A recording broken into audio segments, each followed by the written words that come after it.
Softball question.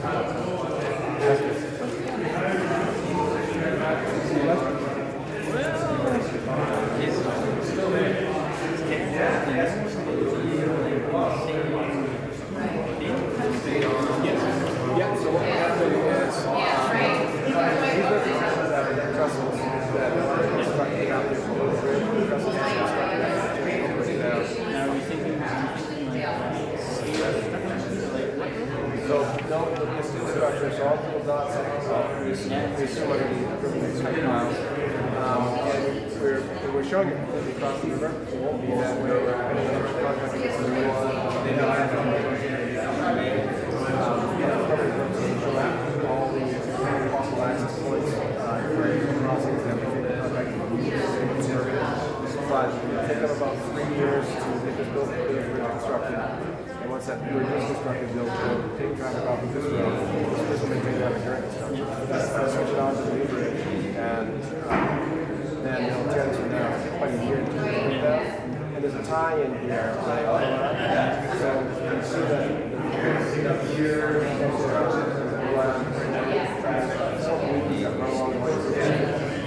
this last bit between this here and that knee will be missing. You can't tie it to that. So I know that on this bridge, this traffic will get necked down a little bit. The developers can still maintain the sidewalk, pedestrian access, and the field will still get heavy commercial free. It'll just be one span that we're showing here. So that is going to tie right. Well, we have to actually tear the old foundation down and then reconstruct a new line. And then, as I said, that's going to be going over. So there's a fair amount of work. One contractor will be responsible for constructing first the new bridge, some traffic, and the same contract?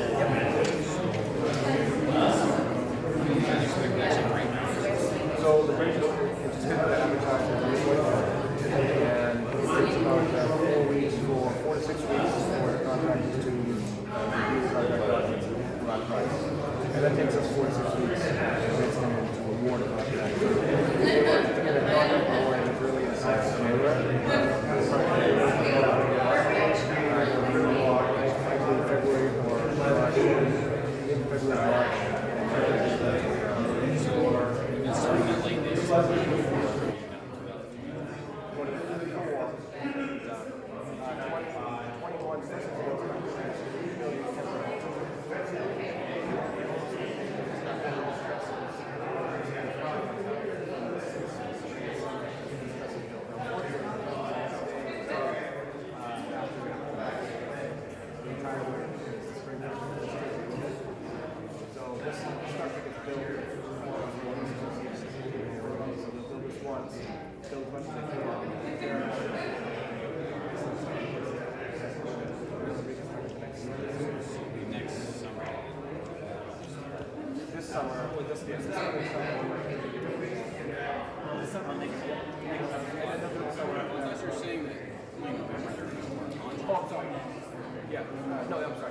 November of this year, yes. Right, 21.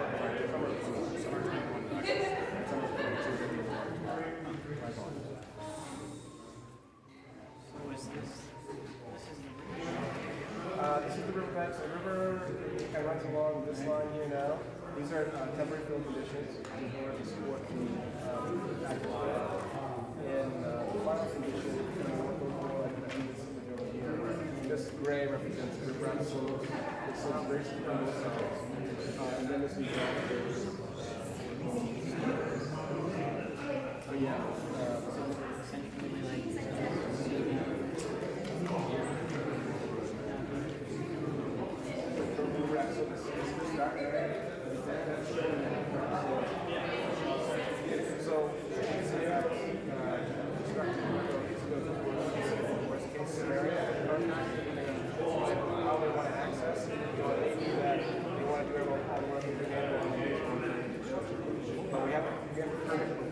So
There's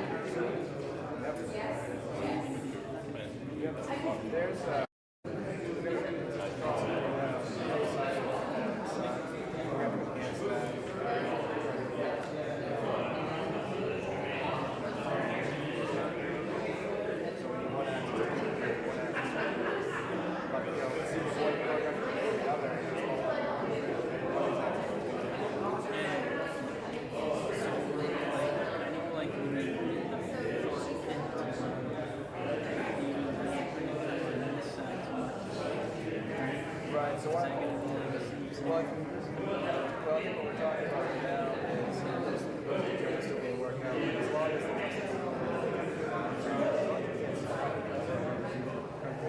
we should be able to access. What's the rate of access?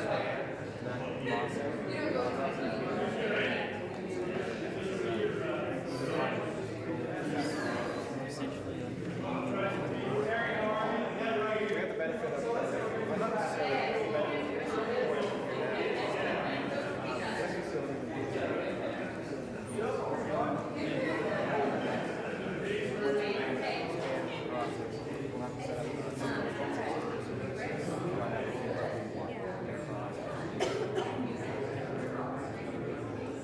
yeah, the amount of effort to Actual date of this process. Finishing right now or finishing start? so 3 years ago it started, so it'll probably be the fall of yeah. You guys think that's a realistic schedule? The only the variables that are tricky. Pretty much predictable. They say they just started in February and March, a couple of weeks.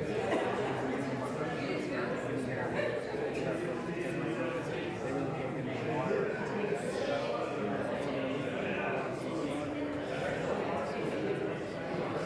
Right now,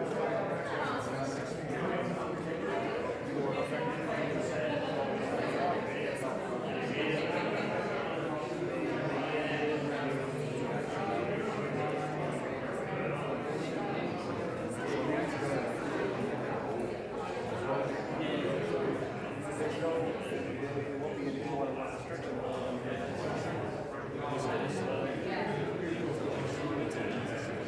There's no design lane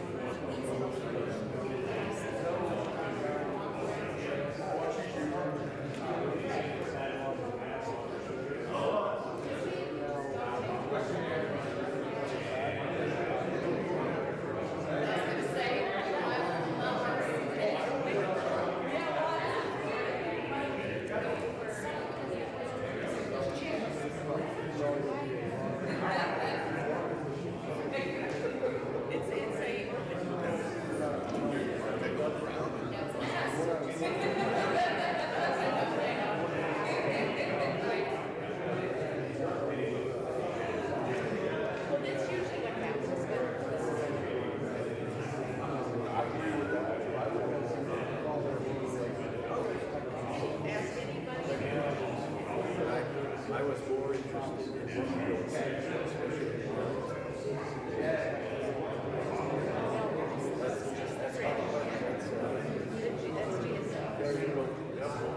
Listen, I got a question right off.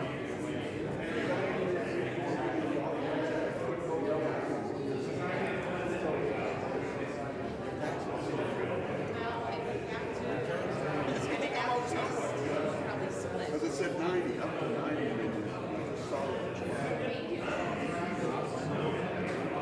Yes. So you're what saying? Go ahead.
wire first.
Okay, so hi, Andy.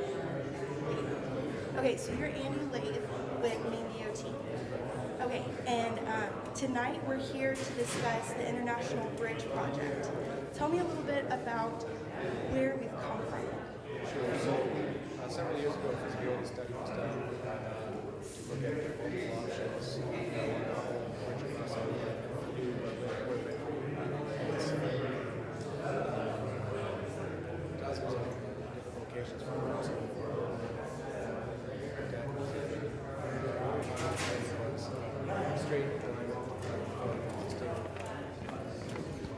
Canadian port of entry to a facility just north of the Twin Rivers site. That was going to be the ideal location, least impacts, and it kept the traffic within the downtowns of both Madawaska and Edmundston.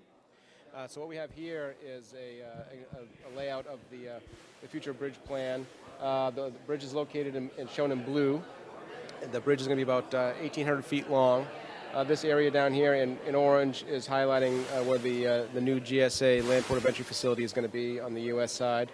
The red indicates the Canadian port of entry, and down here we have the existing port of entry on the U.S. side, and yellow showing the existing Madawaska Bridge, which is turning 100 years old this year. It's a through truss bridge. They typically anticipate about 75 years out of a bridge, so we've gotten 100 years out of this one. It's in need of replacing. Also on this diagram, you can see there's a bridge owned by Twin Rivers. That's a utility bridge. There are some utilities of Twin Rivers that are going to be transferred to this bridge as part of the prior to this construction project. Okay. That's the general layout of the new location of the bridge crossing, the old location of the bridge crossing. What we anticipate is the contractor, whether they're a Canadian or American contractor, they're going to take about 3 years to construct the new bridge. And why that long? Well, it's a considerable amount of effort, and if we could go down here, I'll show you on this diagram. It's a considerable amount of effort to do the in-water work. What we have is this is the new bridge crossing. Here's the existing bridge. And if you look at this drawing, this darker gray represents a trestle system for the contractor to build a trestle over the water to be able to go out and do the in-water piers. There are 4 large piers. They're going to be 10-foot diameter piers that are in the water, and there's 1 land pier that's up near the rail line. Getting into the water and constructing those piers are going to take an immense amount of effort and time because they need to construct a trestle. The trestle can only stay out there as long as the spring freshet. Once the spring freshet comes, that trestle has to be removed or the river will take it out with it. Now, for viewers who don't know what a trestle is, can you explain that? It's a bridge. So the trestle essentially is the contractor's design. What typically would be some driven steel piles. Whether it's like a round pile casing or an H-beam that would be driven to the ground. And then they'll put either a wooden or steel structure over the tops of those piles just to give themselves access for cranes and equipment to get out, to be able to build this out in the water. So they can't just take their equipment and be out in the wet, out into the river itself. They need to be above it in order to do their work. So it'll be at least 2 construction seasons, 2 summers, where they will have to put a trestle in the water, remove it before the spring freshet, and then do it again the following season. So we anticipate that's going to take quite a bit of time. That's why the bridge is going to take upwards of 3 years to complete. It'll take a year to remove the existing Madawaska Bridge. Again, they have to construct trestles to get out to that. And there's also a bit of a tie-in here. If you can see the existing bridge and where it meets the port of entry in Edmundston, they kind of overlap a little bit. And so what we plan to do is, while this bridge is being constructed, traffic will be maintained on the existing Madawaska-Edmundston crossing. Once this bridge is complete, traffic will be moved over, and this bridge will be demolished, but there'll still need to be a tie-in. So we look back at this diagram here, if I could. It shows 4 girdle lines. In the instance of that last span in Edmundston, this last beam can't be put in place until this old bridge is gone and the abutments are completed. So there will be a bit of time in the 3rd season where it'll be necked down to a little bit of a tighter constraint on the Edmundston side. There'll still be pedestrian access, and there'll still be an ability for trucks to get through. Just be a little bit narrower until the bridge is removed and the final span is completed in that 4th year. Now, the typical bridge section is going to be two 12-foot lanes and 6-foot shoulders, which is a much wider shoulder than we would normally put on a bridge. And why is that? Normally we put about a 5-foot shoulder, but we recognize that there may be future interest in multi-use on the bridge, and we've provided 6 feet for a sidewalk, a raised sidewalk for pedestrian access. Okay, so you left ample space in the event of a recreational possibility? It's being designed as a wide shoulder now, not only for snow removal and snow collection, but there may be future opportunities if there's trails that are connected to the existing bridge. But it's not specifically being designed as a multi-use trail at this time. It's simply just additional access for drivers and commuter comfort. All right. Any other questions? Well, what is the immediate next step? I know you were talking earlier about engineers. Right. So we've currently completed our preliminary design work, and we've gotten to a milestone which we call Plan Impacts Complete. What that milestone means is that we know where all of the final impacts are going to be, where all the toes of slope, where all of the potential impacts to private and municipal properties will be. And once we've reached that milestone, that kind of starts a right-of-way process and an environmental permitting process. And that's the point where we're at now. We're just starting to enter final design. So we're anticipating by June of this year, we'll have about a 60% design set of what the final project will look like. And in and around October of this year, we'll be around a 99% design set in the intent of advertising in late November of 2020. And construction starting as early as February, March timeframe of 2021. Okay, and you have construction teams in mind already? There are 3 contractors that are pre-approved, that pre-qualified, I should say, that have been working with both NBDTI and Maine DOT sort of as a consultant basis. It's a contractor design process. So we solicit contractors to engage in that process. We had 3 that applied and are working with us. It helps the design team to identify potential conflicts or construction issues that may inflate costs or inflate risk for both the contractors and the DOTs. So right now there are 2 U.S. contractors and 1 Fredericton contractor from New Brunswick. And those will be the 3 that'll be allowed to bid on the project in the fall of this year. Okay. Is there anything that someone has asked that you thought, oh, that's a different question, I hadn't been asked that before?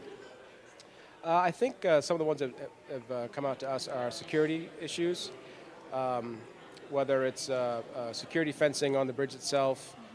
We didn't initially consider things like, could people drop stuff off the side of the bridge for pickup over the rail yards, or snow accumulation on the rail yards. Things of that nature that are more security-based that we don't find in a typical bridge because it's an international crossing. Right.